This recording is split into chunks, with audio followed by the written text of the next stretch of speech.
आज मैं आपके लिए बहुत ही फनी वीडियो लेके आई हूँ। आप सुने, देखें और एंजॉय करें। Thank you.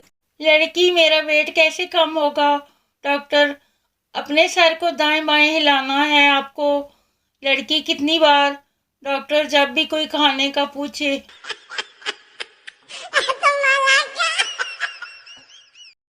लड़की, अब्बू ने तुम्हें घर बुलाया है। लड़का, क्यों, क्या हुआ? लड़की, अब्बू को देखना है कि तुम कितने अमीर हो। लड़का, उनको कह देना मैं गरीबों से नहीं मिलता।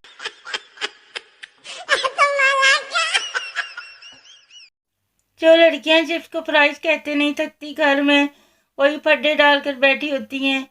मेरे हिस्से दा दवाना किन्ने खादा।